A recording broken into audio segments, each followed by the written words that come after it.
whakarongo ki te tangi a te korimako. Kōrero flowing out the hook of force. Kaupapa relevant, kaupapa out of bounds, kaupapa exigent, kaupapa paramount.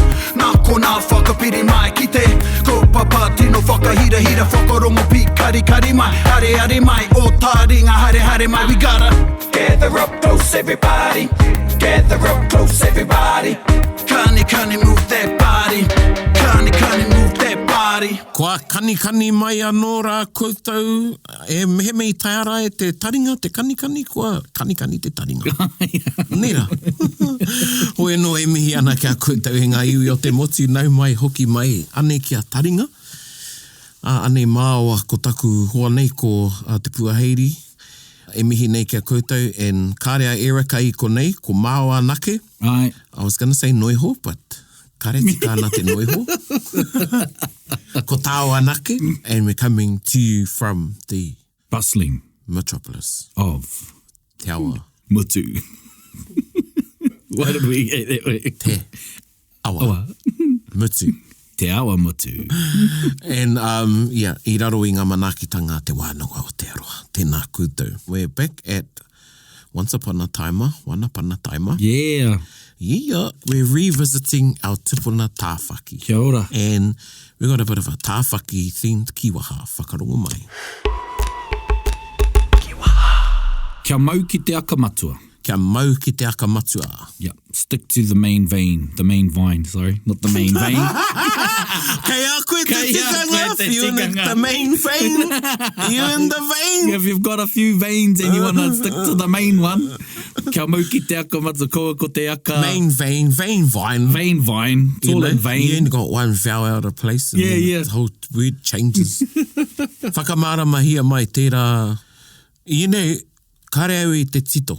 Kei te pono katoa nei kōrero, e pono ana. We just came up with this kōrero. Right. And even though it's said as a saying, we're using it sort of like as a kiwaha, but kei a koe, pai? Aye, so you're having a yarn and you start drifting off the main kaupapa. Someone can say to you, hey bro, kia mau ki te akamatua, like stick to the story, stick to the main kaupapa of what you're trying to say. So, your kids come along and they're moaning about what happened and all they're doing is moaning and you say, hey, kia mau ki te akamatua, what happened? Yeah. What happened? Yeah. Or someone could be like kōtiti on another kaupapa. Yeah. Yeah. And if you don't really know what we're going on about, you're going to have to wait because we're a few stories away from, but you can read up on Tāwhaki yourself. And the relevance of this kōrero, te aka matua and te aka taiapa. It's going to feature in another kōrero about Tāwhaki. We've got a few to go actually before we get there, I think. Yeah, cool. But that's a cool one, that's cool. Yeah, Kia mau ki te aka matua. Don't be swayed. Yeah, kia mau ki te aka matua. Yeah, kia mau ki te... Or, if you have a few things that you need to prioritise or there's something you need to get done first, right. Like that's your aka matua. Essentialism. Kia ora. In that Tāwhaki story, te aka taiapa was the wrong one. Yeah. And we've talked about karihi because he's in the kōrero.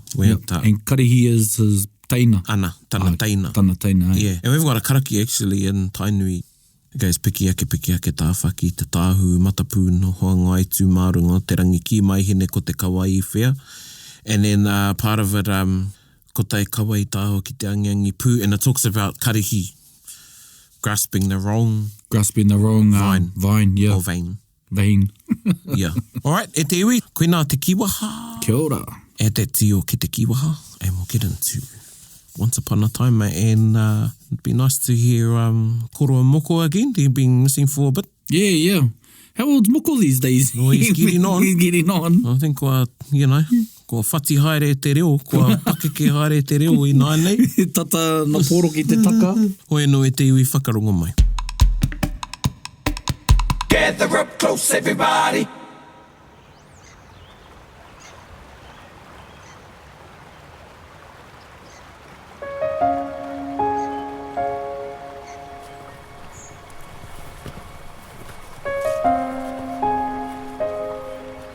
E Moko, haere mai ki konei.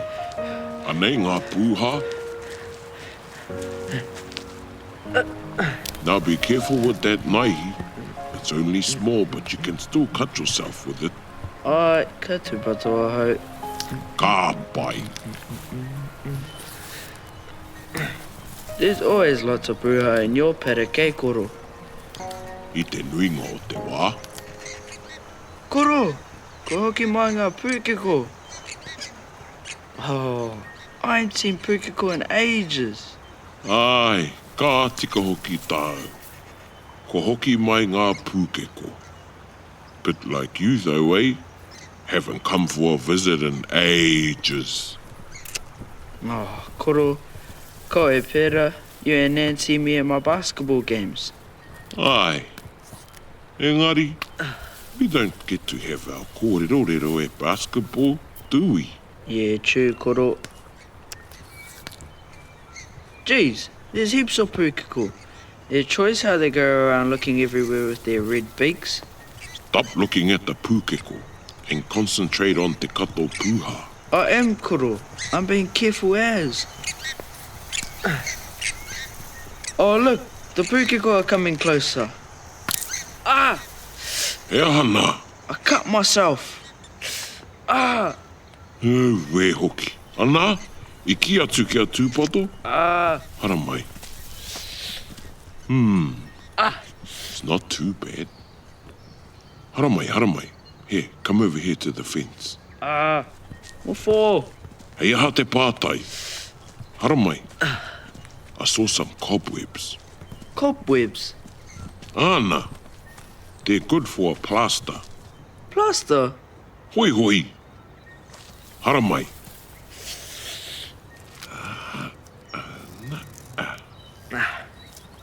Now, I'll put the cobwebs on your cut and chew up some pūhā to go on top. For reals, Koro? E mea ana koe for reals. The cobwebs will puru your toto, and the pūhā has rongoa in it to kill any germs. Is that like Dettol, Koro? Koe ia hoki. Ouch! Well, that'll do till we get back to the whare, and then we can use the Dettol and a plaster from the first aid kit. Why don't we just go back to the whare now? Because our bag is not full of pūhā yet, and we're having pūhā tonight. No, Koro. Well, if you weren't busy looking at pūkeko, you would not have cut your finger. Motaku he, Koro. Kia roha mai rā. E pai ana e moko. Actually, those pūkeko and your cut has reminded me of another kōrero about Tāwhaki. I haven't told you that one yet. Ne, Koro. Hea au ki te rongo. Taihoa.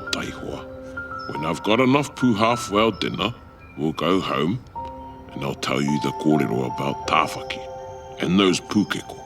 Ka pai, Koro. Aye, and Nan can fix you up. Okay.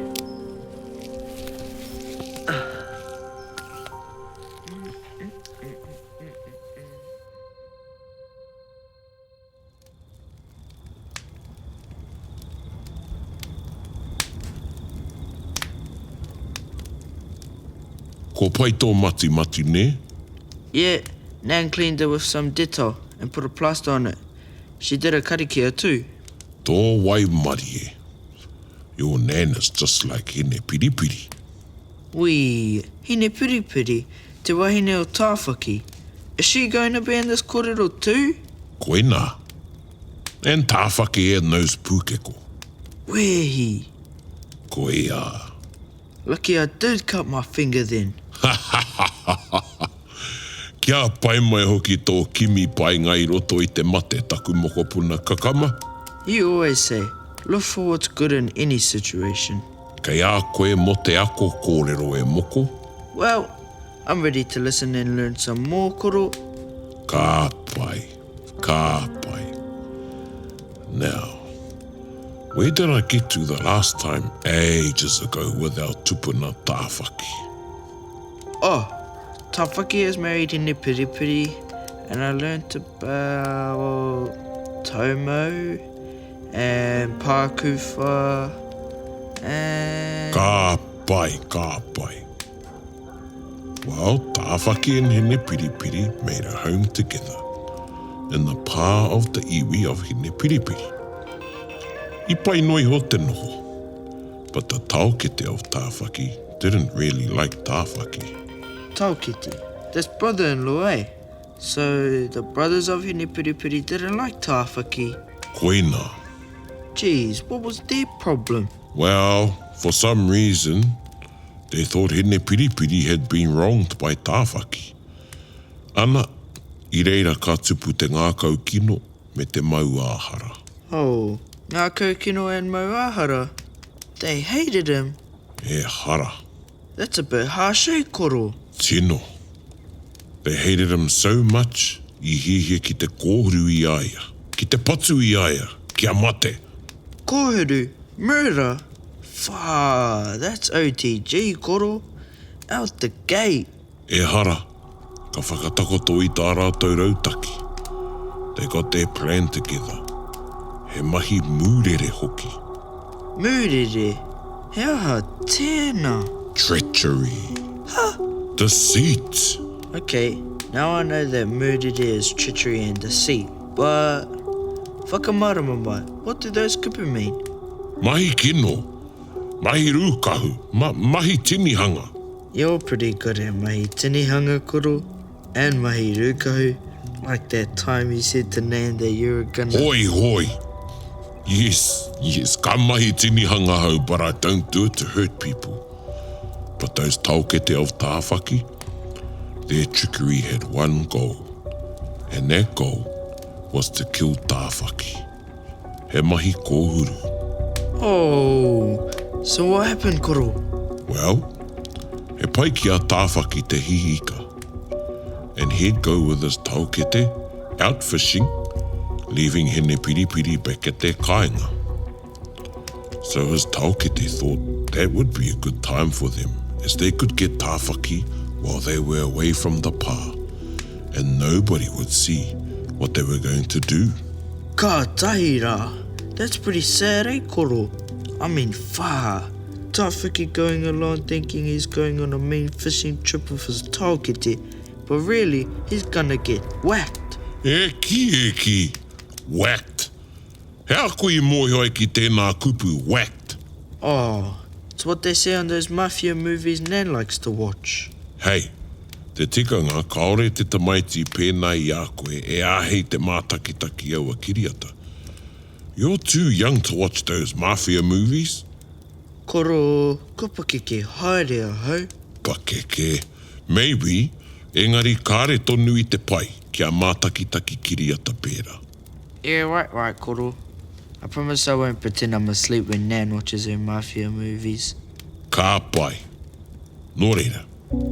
Off Tāwhaki goes with his Taokete. They went to Te Akau to fish off the toka.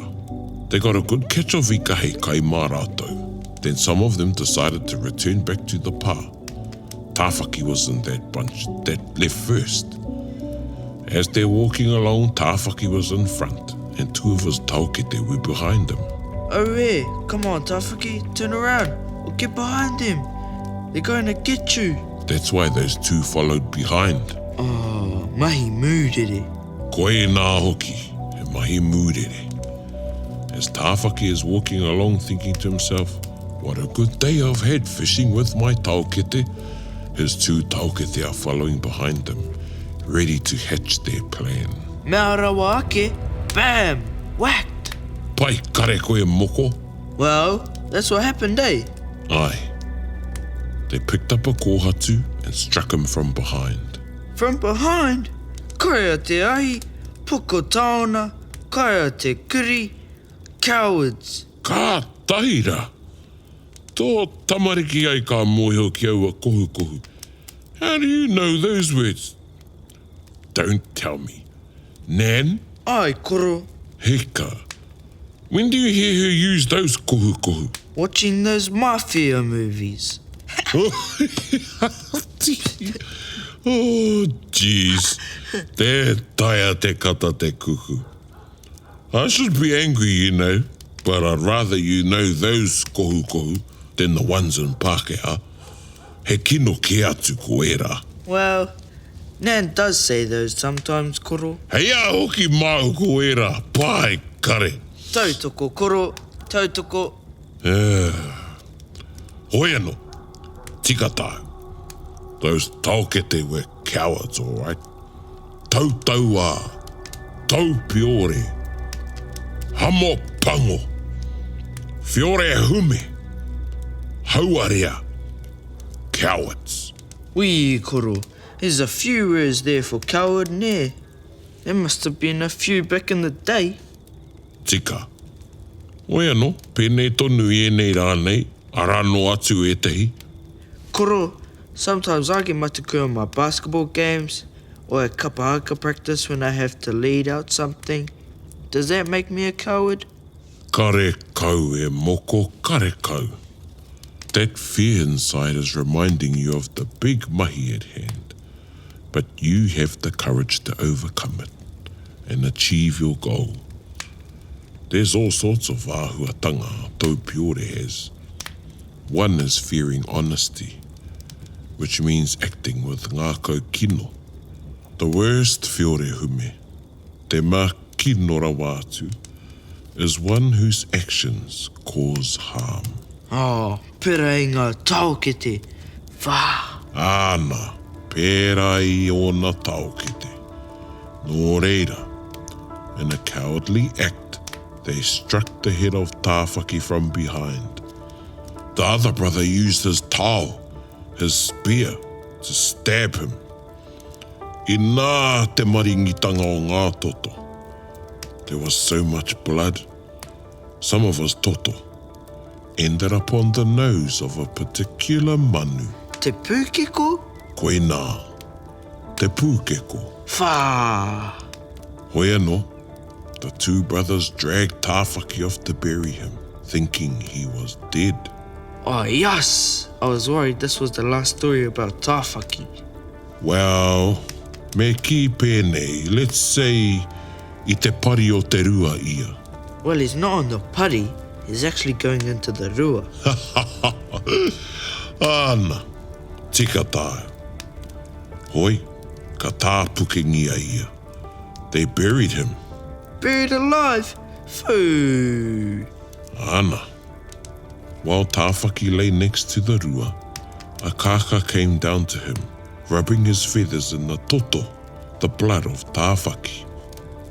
Then a kākāriki flew down and did the same.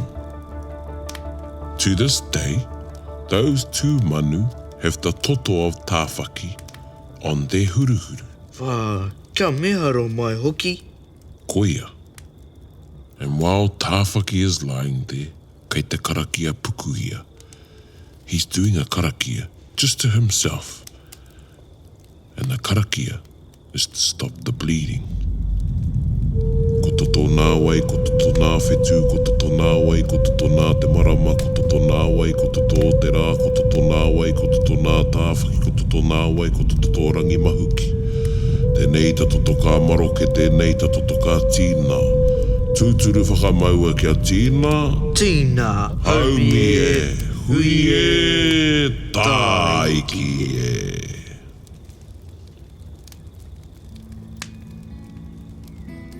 Āna, the karakia was enough to stop the bleeding. Engari, he would still need some healing, and that depended on whether he would be found buried alive in the rua. Ka roha ke hoki. Ai, ka roha ke oki. Nō reira, the brothers of Hine Piripiri returned to the pā. And of course, Hine Piripiri sees them without her tāne, Tāwhaki. Nō reira, she says, "Hey, kei whea Tāwhaki?" And her tungane act all dumb. Aua hoki, kei te hi ika tonu. Right at that moment, the pūkeko cried out, "Ke!" Hine Piripiri sensed something was not right. Her brothers heard the pūkeko. Then they lied again. Oh, who knows where Tāwhaki is? Then the moho cried out, "Ooh!" She asked them again, "Kei whea taku tāne?" Of course, they told more ruka. "Kaore mau e mohio ana." Then she thought she heard Tāwhaki calling her. When she inquired again, both the pūkeko and the moho cried out together. Ke! Ooh! Her brothers took off. I mōhio rawa, ne. Ai, I mōhio rawa. They were guilty. Koina I rere ai. Whiore hume, mahi mūrere. E hara. Ka heke ngā roi mata o hine piripiri. Her kuia even rode a waiata, using the call of the pūkeko and the moho. Ke! Hoi anō, hine piripiri gathered herself together and went to find Tāwhaki. She walked out from the pā in search of her tāne, looking here and looking there. Ka pai hine piripiri. Ko ia hoki. Now as she's looking for Tāwhaki, she noticed the kōrero circling around in the sky. Heaps of mana in this kōrero koro. Was the kōrero trying to tell hine piripiri where Tāwhaki was? Āna, koia hoki e Moko. And below where the kōrero was flying, hine piripiri saw a fresh mound of dirt. Wait, Tāwhaki? Ai, Tāwhaki. Ka huro katoa te ngākau o hine piripiri. She started clearing away the soil and digging. Ka kiri, ka kiri. Then she found his nose. She cleared away the one from his face, from around his eyes, his waha, his taringa, and dug out his tinana. She could see all of the dried toto on Tāwhaki and knew he was barely alive. So she started to karakia. Ko tau manawa, ko tōku manawa. Ko mai te waiora, he ora, ko tau manawa, ko tōku manawa, tēnei hoki tau manawa ka tīna, tēnei hoki tau manawa ka toka. Tēnei hoki tau manawa ka poutai ki tīna noho tau manawa he ora, he manawa ka mihia, he manawa ka rawea. Tūturo whiti whakamaua kia tīna, tīna, haumi e, hui e, tāiki e. After the karakia, hine piripiri summoned all of her strength to lift Tāwhaki onto her tuara, hei waha I aia. Waha? So, waha means mouth. And to carry someone on your back, eh, Koro? Ai, kuina ko te waha. Like how Nan used to carry you when you were little in the blanket. Waha I a koe. Nā, ka wahaina e hine piripiri a Tāwhaki ki tana tuara. Hine piripiri carried Tāwhaki on her back. She got Tāwhaki home and she nursed Tāwhaki. He mahi taupuhi. She may have been the very first taupuhi in the world. She cleaned out his tautu, his wounds with waitapu, and bathed his tinana, applying rongoa. Then she lit a fire.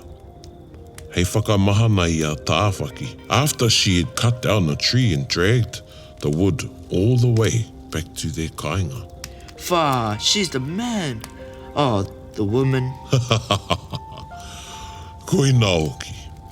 Well, his tinana warmed up and he started to soften.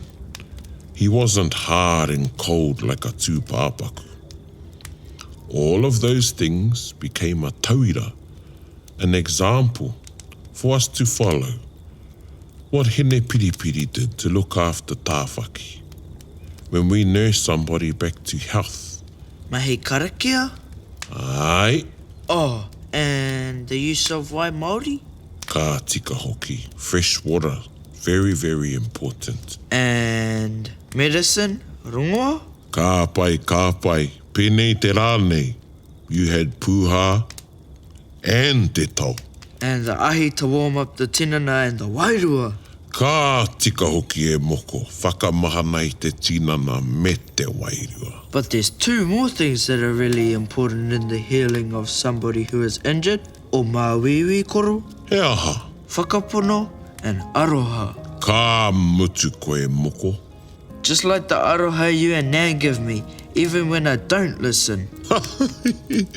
Ai tika tau e moko. Just like the aroha, Nan and I give you. Aha koa he aha.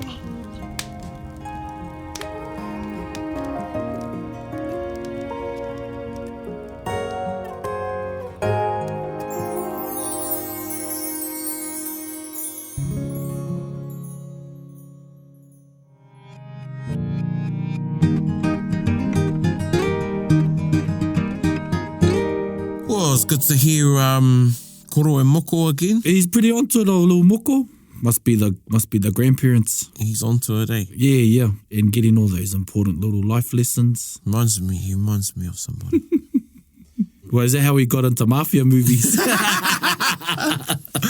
I had to put that in there. Yeah, I'd bet you, yeah. There's lots of learnings in that kōrero. Yeah. And I just want to plug this book. So this book I've got in front of me is Tāwhaki Nui a Hema. Just to talk about Tāwhaki, I didn't know who Tāwhaki was till I was, mid-teens. Yeah. Even though Tāwhaki factors hugely in ngā kōrero a tainui. Yep. And this is actually some assignments that we had at kura. And my teacher at the time, te reo, koe taku kaiako a rangitihi pene.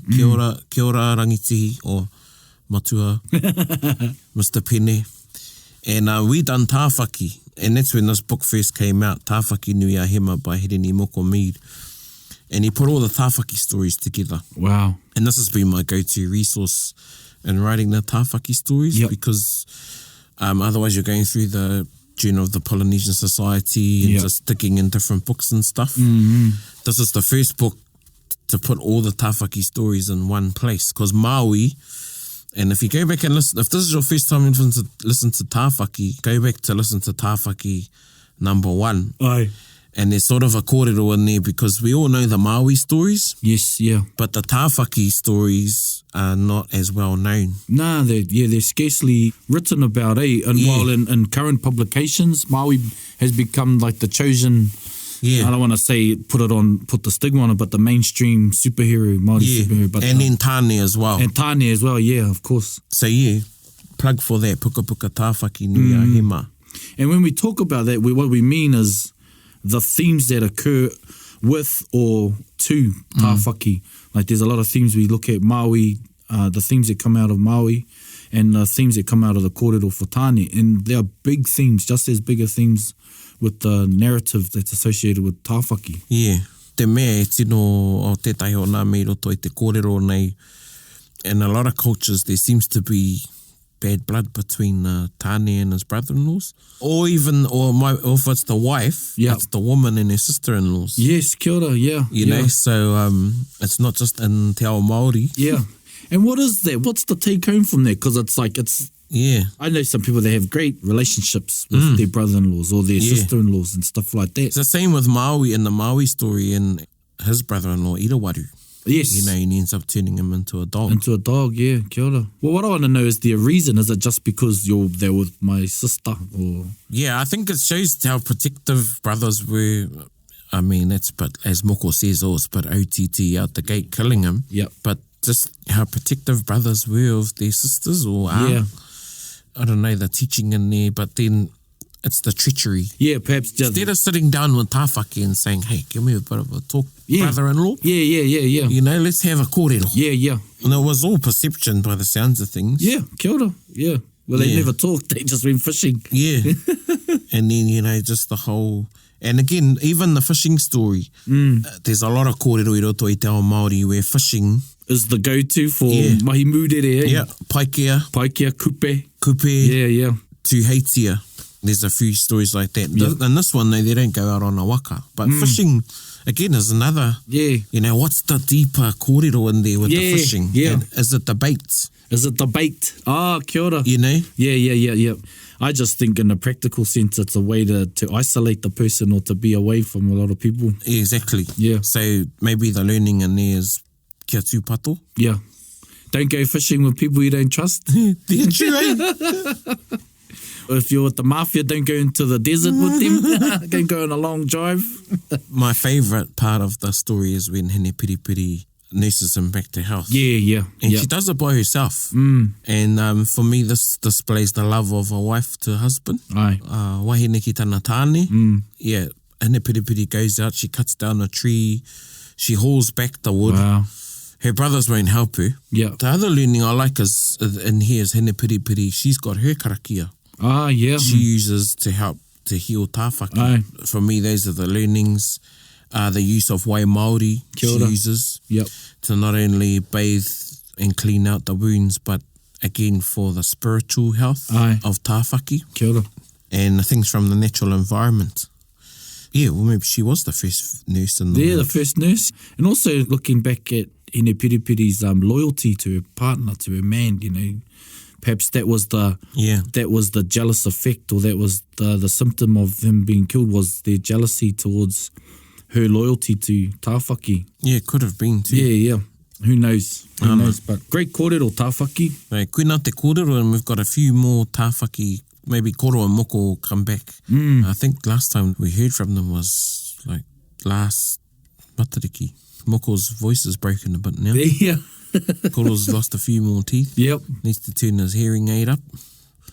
Nan might factor into one of these. Then might factor and tell her a story. Yeah. I'm sure she's sitting on the side and like listening away and thinking, you bloody missed this part out. Yeah, And- God, Mr. Hen, you made the Hene Piripiri bit short. Yeah.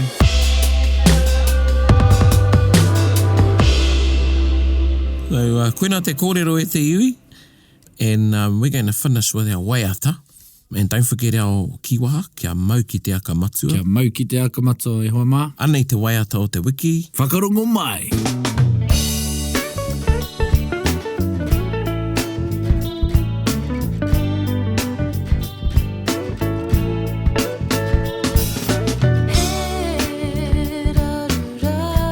I ngā wā o te raruraru. Aro atu ki te wāhingaro. Kei reira te oranga. Kei roto anō i a koe te oranga.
Kani move that body. So pai tērā Waiata hei tautoko i ngā kōrero. Aye. Yep, if you missed anything in the episode, you can go back and listen again. And back and again and again. Yeah. And if this is your first tāwhaki, go back to the first tāwhaki. Yep.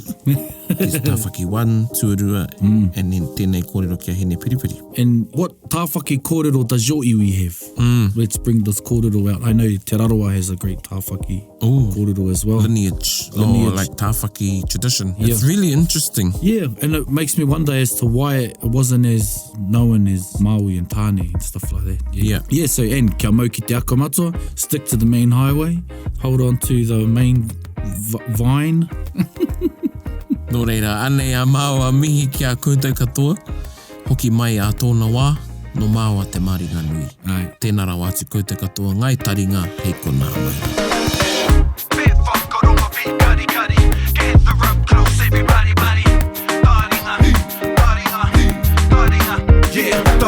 Ki yo, whakarongo ki te tangi a te kori mako, kōrero flowing out the hook of force, kaupapa relevant, kaupapa out of bounds, kaupapa exigent, kaupapa paramount. Nā ko nā whakapiri mai ki te, kaupapa tino whakahira whakarongo pi kari mai, hare mai, o Taringa hare mai. We gotta gather up close everybody, gather up close everybody. Kani move that body, kani move that body. Taringa. He mea tuku nā te Wānanga o Aotearoa, ā nā te māngai pāho I tautoko. To listen to more episodes, search for us on your podcast app and subscribe. Taringa, whakarongo mai.